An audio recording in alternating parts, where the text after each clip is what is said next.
నమస్తే, నేను Ashok Kumar. Welcome to our channel. YCP వాళ్ళు అధికారంలో ఉన్నప్పుడు ఎలక్షన్కి 2 ఏళ్ళు 2.5 సంవత్సరం ఆ గ్యాప్ వ్యవధిలో మనం కనుక చూస్తే దేశ స్థాయిలో టైమ్స్ నౌ అనేటువంటి ఒక సంస్థ సర్వే చేసినప్పుడు ఈ యొక్క వైసీపీ వచ్చి 25 ఎంపీ స్థానాల్లో 25 క్లీన్ స్వీప్ చేసేస్తుందని చెప్పి, మహా అంటే టీడీపీ వాళ్ళు 1 గెలుస్తారని చెప్పి, ఇంకా జనసేన వాళ్ళు 0 గెలుస్తారని చెప్పి ఆ రోజున సాక్షి వాళ్ళు ఉదరగొడతా వచ్చినారనమాట.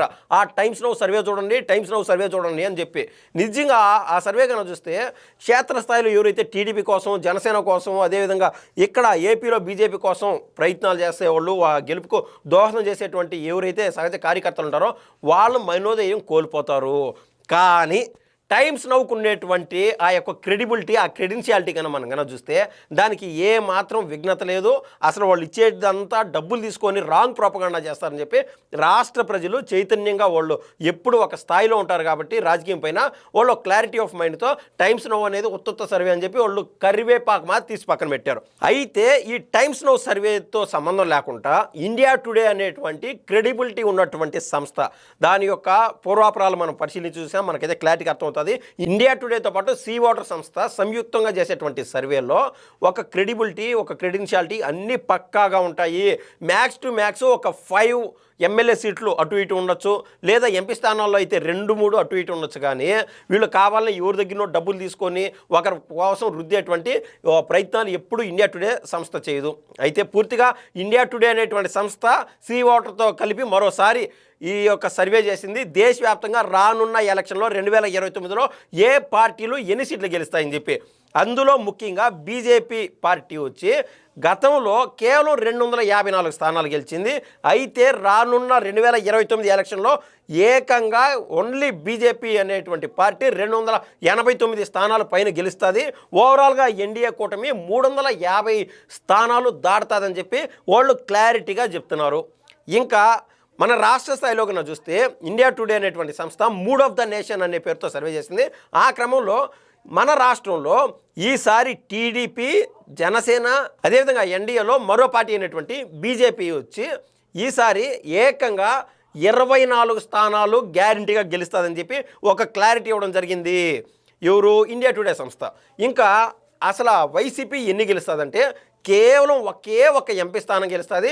అది కూడా క్లారిటీ లేదు, గెలుస్తుందో లేదో అని చెప్పి వాళ్ళు మరోసారి క్లారిటీ ఇవ్వడం జరిగింది ఇండియా టుడే సంస్థ. ఈ క్రమంలో తెలంగాణ పైన చేసినటువంటి సర్వేలో ఇక్కడ మిశ్రమ ఫలితాలే కనిపిస్తున్నాయి. ఇప్పుడు జగన్మోహన్ రెడ్డి గారు ఇక్కడ ప్రతిపక్షంలోనూ విపక్షంలోనూ ఉన్నారు. అదేవిధంగా తెలంగాణలో కేసీఆర్ గారు పూర్తి స్థాయిలో ప్రతిపక్షంలో ఉన్నారు. ఆయన గతంలో ఎమ్మెల్యే స్థానాలు అడపాడపా గెలిచినటువంటి సందర్భం చూసాం. ఈ రోజున ప్రతిపక్ష నేతగా ఉన్నారు. అయితే తర్వాత ఎంపీ ఎలక్షన్స్ మనం గమనించాం. 2024లో తెలంగాణలో జరిగినటువంటి ఎంపీ ఎలక్షన్స్లో కూడా 17 స్థానాల్లో 8 స్థానాలు వచ్చి బీజేపీ గెలవడము, మరో 8 స్థానాలు కాంగ్రెస్ గెలవడము మనం క్లారిటీగా చూసాం. ఇంకా ఒకే స్థానం వచ్చి ఎంఐఎం గెలిచింది. అయితే ఆ క్రమంలో బీఆర్ఎస్ పార్టీ గుడ్డు 0 మాత్రమే గెలిచింది. ఎంపీ స్థానాలే ఓపెన్ చేయలేదు. ఎమ్మెల్యే ఎలక్షన్కి ఎంపీ ఎలక్షన్స్కి నా గ్యాప్ కనుక చూస్తే ఏకంగా 16-17% యొక్క ఓట్లు మైనస్ అయిపోయినాయి. ఆ ఎమ్మెల్యే ఎలక్షన్కి ఈ ఎంపీ ఎలక్షన్కి ఒక మధ్య వచ్చినటువంటి ఆ గ్యాప్లో జరిగినటువంటి పరిణామాల మూలాన ఈ క్రమంలో ఈ India today mood of the nation పేరుతో ఇచ్చినటువంటి సర్వే మూలాన మనం గమనిస్తే ఇక్కడ తెలంగాణలో కాంగ్రెస్ ఒక స్థాయికి పుంజుకునింది.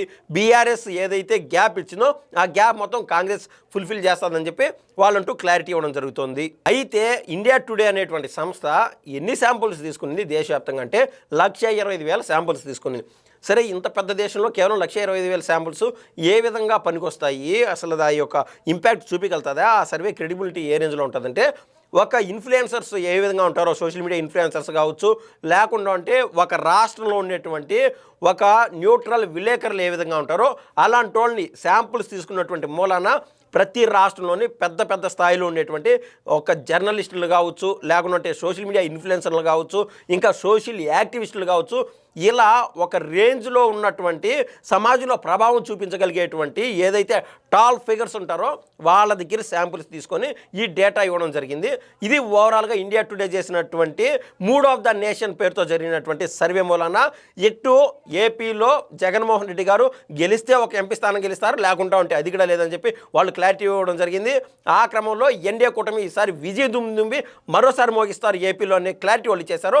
ఇటు తెలంగాణలో కేసీఆర్ గారు ఏ మాత్రం పుంజుకోకపోగా ఆడ కేసీఆర్ గారికి సంబంధించినటువంటి బీఆర్ఎస్ పార్టీ ఇచ్చినటువంటి ఏదైతే స్పేస్ ఉందో, ఒక పక్క టెలిఫోన్ ట్యాపింగ్ కావచ్చు, అదేవిధంగా ఫార్ములా 1 రేస్ కావచ్చు, ఇంకా కవిత గారు వాళ్ళ పార్టీ నుంచి దూరం అయిపోయినటువంటి వ్యవహారాలు కావచ్చు, ఇలా అనేక కారణాల మూలాన కేసీఆర్ గారు పూర్తి స్థాయిలో అక్కడ నిర్వీర్యం అయిపోయినారు. ఆ పార్టీ సున్నా అయిపోయేటువంటి అవకాశం అతి త్వరలో ఉందని చెప్పి మూడ్ ఆఫ్ ద నేషన్ పేరుతో ఇండియా టుడే సంస్థ కుండ బద్దలు కొట్టి చెప్పినటువంటి విషయం మీ ముందుకైతే తీసుకొచ్చాను. దీనిపైన మీ అభిప్రాయం తెలుపుతారని నేనైతే కోరుతున్నా. ధన్యవాదాలు.